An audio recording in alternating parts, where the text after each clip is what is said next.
Today, as the final message of our Save to Serve, we are going to talk about how freedom is found in serving.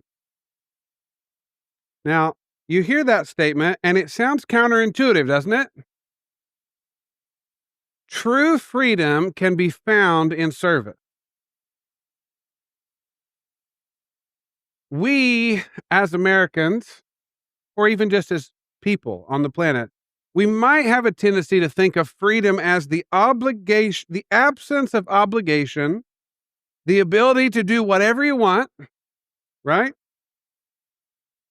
Today, we're going to explore a radical and liberating truth that the deepest and most profound freedom that a human can strive for is not found in the relentless pursuit of the American dream or success by the measure of the world. By serving and loving God, we actually find freedom. Now, before we begin to unpack that, I probably don't have to convince you, but the need to succeed is deeply, deeply ingrained in our culture. It is a pervasive reality. And when I make these statements, I'm not anti-American. I love my country. I love the liberties and freedoms that we enjoy, but I'm just saying this is the culture I'm most familiar with, that I am planted in. And so I'm speaking to our culture. We're especially bad at this. We have made success an idol. We've said, get more, build bigger, do better, climb higher, so that you can have the American dream, right? I'm not going to make this statement for you, but I think as we go, you might find that the American dream is not quite as freeing as it was sold at. It might have not been truth in advertising, because the reality is when we get hooked by the need to succeed, we actually end up finding ourselves in a place that we actually feel bound and restricted. You actually become a slave to the thing that you're pursuing. And I don't think that's what we want. Now, it's true. We're all being really honest. We want people to like us. We want people to view us as successful. Nobody wants to be viewed as a failure or as a loser or as a has-been, right? There's something there that we need to dial into and dig into. And the world would say that lack of success is failure. Well, what we're going to unpack today is that with God, obedience is success. See, God has a system where we find true freedom in serving. As we obey God, as we pursue Him, it actually doesn't matter what the results are in terms of your responsibility. I'm getting ahead of myself, so let's stop and back up here a little bit. There is this tension between the need to succeed and the freedom to serve. And we're going to focus on the freedom to serve today, but I want to acknowledge that there is a tension there. And as people, naturally, we don't like tension. We want to resolve tension. We would like to feel more comfortable, feel more on the right track, and not feel the tension of competing ideologies. But it's true that it is a tension, and we live in that place. I hope that this is a freeing statement for you. As we begin to unpack what true freedom in Jesus looks like, serving God, you are not responsible for the results. But you are responsible for yes, Lord. In serving God, you will find freedom because serving God brings acceptance, it brings safety, It brings a level of comfort. I don't mean circumstantial comfort, but like relational comfort that you are loved and accepted no matter how the thing turns out. But your responsibility, your requirement is to live your life as a yes, Lord. No matter whether you are in the midst of a successful season, a difficult season, a season of loss, or a season of failure. Did you know that in some cases it might actually be your assignment to walk through failure? We don't like that. It might actually be the assignment in this moment to walk through failure and let God be God for you and show you what it looks like to be loved and cared for and empowered by His Spirit, even as everything around you seems to be falling apart. Now, I probably can't put that on the cover of a book and sell a bunch of copies, right? Your invitation to be loved by God as you fail in life. But the reality is, we know we sometimes are in that place. We do not go from success to success. Right now, the Bible tells us we go from glory to glory. Is glory only found when things are going right? I've actually found that sometimes when the circumstances around me are going the worst, when I'm not performing well, when I'm not measuring up, sometimes God's tender presence is actually even more real. Now, that's not an invitation to say, well, you just need to fail more so He's close. He can actually be just as close when you succeed. As a matter of fact, the way God designed us as His kids, as His people, is that both the reality of victory and defeat are designed to push you closer to Him. That when we get a hold of that truth, that's how the enemy loses.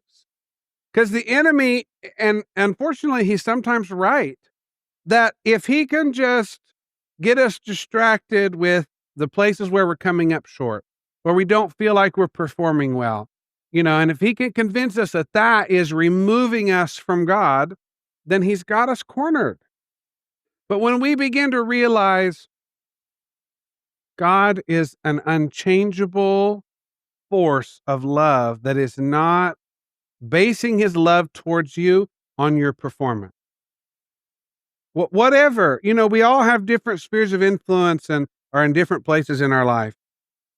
God's loving care towards you is not dependent on your performance. All right, let's look at a couple examples, right? Because the Bible is actually full of people who failed and still served God. God doesn't require success as a requirement for serving Him. We're not going to go read all these because it would be too much to unpack, but here's some names you might have heard of if you're familiar with the biblical stories. King David had some pretty big failures, right? You can look those up if you want to jot those down and read them later. Peter denying that he knew Jesus, like that's not probably, if that came up on a performance review, it's like probably not what we were going for. Saul, he had some trouble. Judas Iscariot sells Jesus out for 30 pieces like these. But yet, if we look at a couple other texts, and I'm going to piece this together here in a second. These people were not prevented from serving God. They were not excluded from His love. And I know this might seem like an odd place to go, but I felt this really strongly as I prepared. The Lord cares deeply when His loved ones die. Now, what does that mean? That means these people that He loved, these were His servants. And you Christians, you are His servants. And so it doesn't say the Lord cares deeply when the ones who did the best job die. No. You can even put it in religious terms. When the ones who, shared the good news the most, prayed for healing the most. No, it's not performative.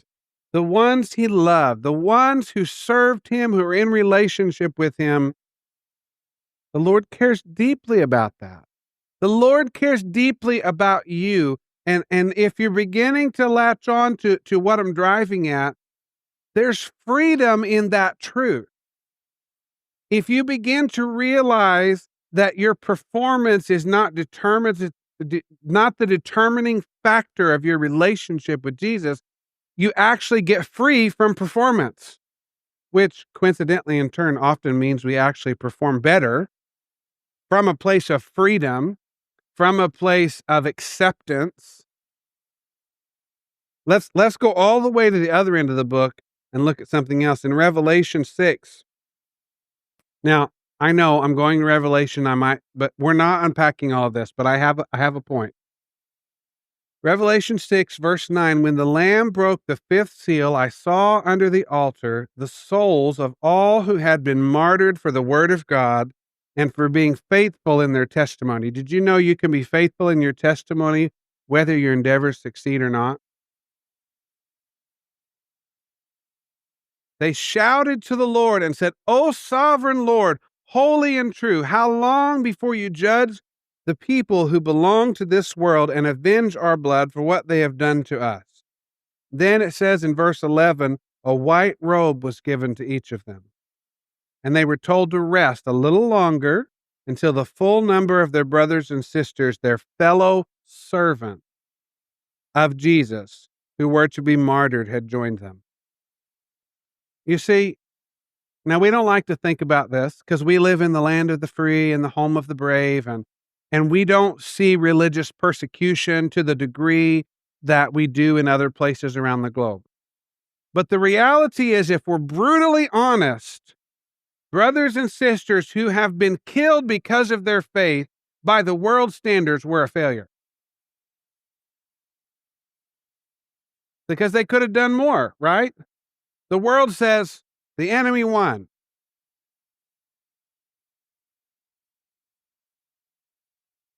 It says they got a white robe. They got acceptance. They were faithful in their testimony, even though it didn't look like success. I don't know about you, but that's probably more important. If I come to the end of my life, they think, what are they going to put on my tombstone? Maybe you don't want to think about that, but I would hope that it could be something like faithful to his testimony. I think that, like, in God's eyes, that's a win, right? Okay. Serving God brings freedom. As I already said, you are not responsible for the results. Serving God brings freedom from a lot of different things, but let's look at a few. Freedom from the fear of failure. If you know, and I don't mean just in your head as a thought, if you know, because as we talked about before, you've been saturated by God, you've experienced his loving care, his acceptance, you feel the presence of his spirit. Those are things that help you know in your whole being that God accepts you and that he loves you. If you live that truth, there's freedom because you're not responsible for the results. And that's helpful. There's freedom because if I'm responsible for the results, then I'm going to be really disappointed sometimes because I am not always going to get the results. But I can always say yes. I can always obey what he's calling me to do. In doing so, you will find incredible freedom, whether you fail or whether you succeed, because the Lord loves you. He cares for you. And he's bringing you to a place of freedom.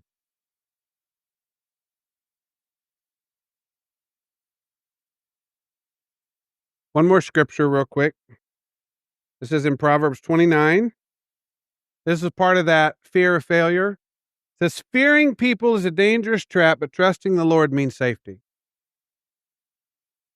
What the Bible calls the fear of man or fearing people is one of the biggest robbers of joy that runs rampant through the church. Because we can so easily get more concerned about what other people think instead of what he thinks. If we can learn to live our yes towards God, not be afraid of people, and sometimes it's not just people's thoughts, it's what are they gonna do? I mean, some of you are thinking of things now. Man or humanity cannot do to you what God can do for you. I didn't say that clearly. There's nothing that humans can do to you that gets anywhere near exceeding God's ability. God will bring safety in his presence. Now, safety doesn't mean, all right, all my circumstances are like smooth waters now. Everything's easy, clear sailing. No, it means the foundation of your faith is in an unshakable identity in God's loving care, and that can't be changed. We want to be those kind of people. We want to be people who freely choose to serve God. Now, you could also take this and kind of twist it and well, what does that mean? Well, we could unpack it to a certain degree, but the basic premise is back to that idea of just living, yes, Lord. Right? And I've told you before, yes, as a community, we have jobs that need done. Right? And if you're interested in volunteering or serving or ministering, I would love to connect and have a conversation with you. But the basic premise is, yes, Lord. I'd love to help you discover what he's asking you to do, but there's freedom in choosing to serve God, choosing to say, you know what? I might look a little weird. I might be a little uncomfortable, but I'm willing to say, yes, Lord. I can't probably really convince you, but I can invite you to come and see, to try it, and find the freedom that comes by stepping out on the ledge. I'm not going to step off the edge like I do sometimes, but stepping out on the limb, trusting God. One quick practical example. Many of you have an occasional nudge or a feeling to talk to someone that you don't normally talk to, maybe that you don't know. And you might think, pause. Okay, God, feel like you want me to go talk to that person, but what am I supposed to say? And sometimes he will answer that. Sometimes he will say, just go, kid. Just go. And you know what I have found is sometimes in that act of obedience, as I go and open my mouth, all of a sudden I have something, right? That's the freedom. That's the getting away. Because here's the truth. And I do this with people all the time. And I would encourage you to do this. If you're talking with someone and maybe you have an impression or a thought or a word or a picture, tell them it's okay if I'm wrong. Be brutally honest because I'm still learning how to hear and practice what I believe. But be willing to fail. You know, I may have said this before, but one of the pastors I was on staff with during my time in Champaign used to say to us all the time, if you are not regularly failing, you are not trying often enough. Now that was challenging to me because I want to get it right. You know, I want to nail it every time. But the reality is, if we're not failing at least some of the time, then we're probably not trying often enough. And that's what we want to be about. We want to choose to serve God. We want to choose to listen for the small, gentle voice of his spirit, to say yes to him, and then to partner with him in whatever that looks like. Whether that's paying for the drink behind you in the drive-through line, or whether that's stopping and offering prayer to the cashier that you can just tell she's having a hard time. Whether that's pulling off to the side of the road. I'm not suggesting you pick up hitchhikers, but like I think it's usually okay in most situations with discernment to stop and have a conversation, you know? And maybe you don't have what they're asking for, but I love that verse. We talked about it a couple weeks ago. Silver and gold, I don't have, like, I may not have a dollar to give you, but I'll give you what I do have. Can I pray for you right now? And sometimes just the act of stopping and having a conversation, putting a hand on a shoulder, communicates more than giving somebody the thing they've asked for.